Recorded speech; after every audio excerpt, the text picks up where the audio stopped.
Kebanyakan dari kita akan senang pindah ke rumah besar yang nyaman dan luas dan tinggal di sana selama-lamanya. Tetapi ada banyak kasus di mana penduduk yang beruntung tidak bertahan lama dan tidak ada yang pindah untuk menggantikan mereka. Berikut adalah beberapa kasus bangunan terbengkalai teraneh yang pernah kamu dengar. Jika kamu membutuhkan sedikit ruang peregangan dan memiliki banyak uang untuk digunakan, Aula Linwood mungkin adalah rumah impian kamu. Istana Pennsylvania ini dibangun antara tahun 1897 dan 1900, menampung 110 kamar yang luar biasa bersama dengan 55 kamar tidur. Banyak dari ruangan itu digunakan untuk menampung galeri seni karena penghuninya adalah seorang industrialis super kaya dan kolektor seni bernama Peter Widener. Seperti yang kamu harapkan, monolit 110 kamar ini tidaklah murah. Biayanya setara dengan 200 juta dolar Amerika. Terakhir kali rumah ini ada di pasaran, rumah ini terjual senilai 11 juta dolar Amerika, meskipun telah mengalami kerusakan yang cukup parah selama beberapa dekade. Jika pemiliknya saat ini ingin tinggal di dalamnya, seperti yang dilakukan oleh Peter Widener, mereka mungkin harus membayar lebih dari 40 juta dolar Amerika untuk perbaikan. Tidak ada kabar apakah mereka telah melakukan atau hanya berencana. Mungkin kamu atau jutawan lainnya bisa mewujudkannya.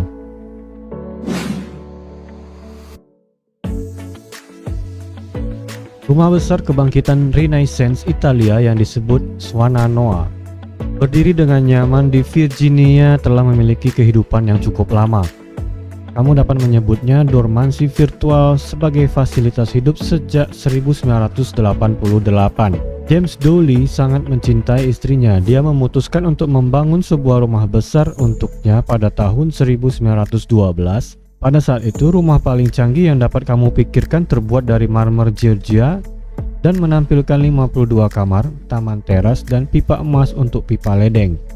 Benar-benar segala sesuatu tentang bangunan itu adalah kemewahan. Terlebih lagi, bahkan memiliki listrik pribadi. Sesuatu yang belum pernah terdengar untuk sebuah rumah pada zaman itu. Satu-satunya cara nyata untuk mendapatkan listrik swasta di zaman itu adalah dengan membangun pembangkit listrik kamu sendiri tepat di halaman rumah. James Dowley meninggal pada tahun 1924 dan istrinya menyusul tahun kemudian. Rumah besar itu mengambil beberapa identitas baru selama beberapa dekade berikutnya. Untuk sementara, perusahaan Valley memiliki dan mengoperasikan rumah itu sebagai country club sampai menyewakannya pada tahun 1948 kepada seorang ilmuwan bernama Walter Bowman Russell dan istrinya Lau Russell. Pasangan itu mengoperasikannya sebagai museum sampai tahun 1963. Tidak ada yang benar-benar tinggal di sana meskipun terbuka untuk acara pernikahan ataupun acara pribadi lainnya.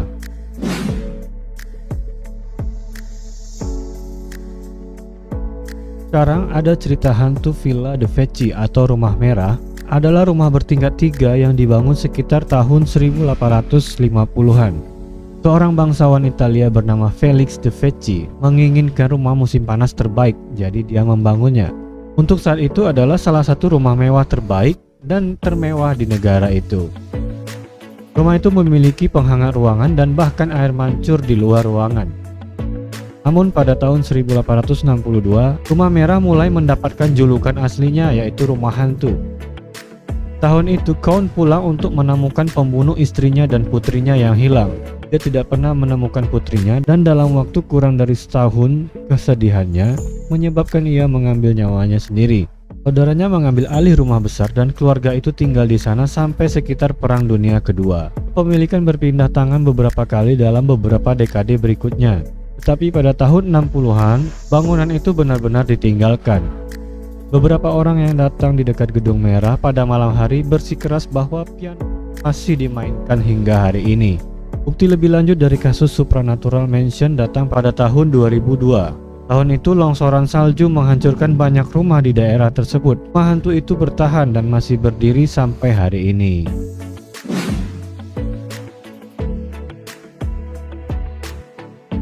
Pada tahun 1894, industrialis Andrew McNeil membangun sendiri rumah besarnya bergaya Victoria yang keren.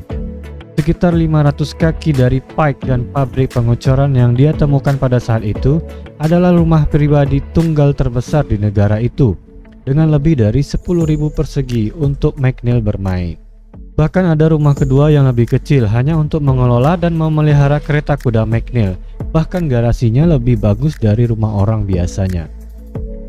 Hanya beberapa tahun kemudian, sebuah perusahaan besar bernama US Pipe membeli McNeil Mansion. Mereka juga mengubahnya menjadi kantor pusat perusahaan, menambah 14.000 persegi lagi dalam prosesnya. Mereka menggunakan bangunan itu sampai tahun 1974 ketika mereka meninggalkan kota sepenuhnya dan menjual rumah besar yang indah itu kepada siapapun. Rumah itu benar-benar diabaikan dan membusuk sejak itu. Kebakaran pada tahun 2001 hanya mempercepat kehancuran, karena bagian dalamnya sekarang hampir seluruhnya hancur dan hangus. Beberapa perusahaan ingin memperbaikinya, namun masalahnya menghabiskan biaya sekitar 10 juta dolar untuk melakukannya. Akibatnya rumah McNeil tetap menjadi kerangka hidup yang pernah bersejarah dan kemungkinan akan tetap seperti itu sampai seseorang membelinya dan memperbaikinya secara total.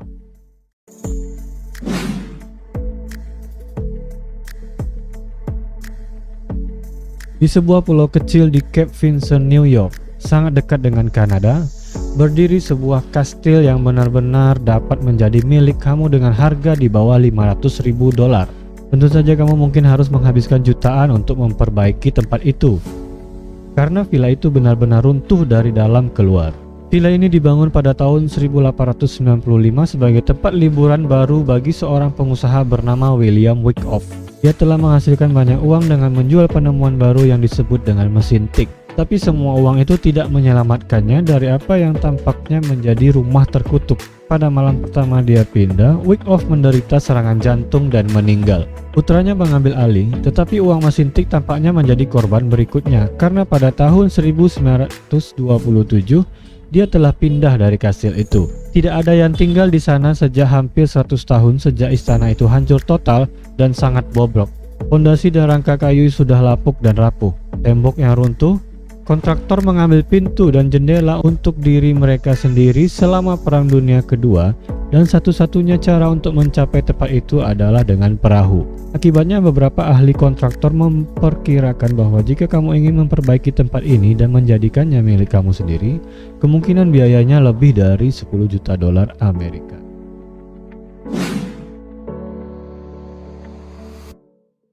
Satu hal untuk sebuah bangunan yang berdiri selama lebih dari 100 tahun. Kastil Urtsy di Ukraina mendekati 400 tahun kehidupan.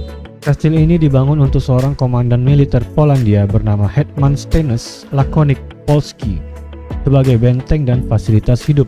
Kastil itu dibangun dengan sangat baik dan tetap layak huni hingga pertengahan tahun 1800-an. Sayangnya saat itulah pemilik baru mengambil alih dan seperti biasa ketika berpindah tangan, segalanya dengan cepat menjadi serba rusak.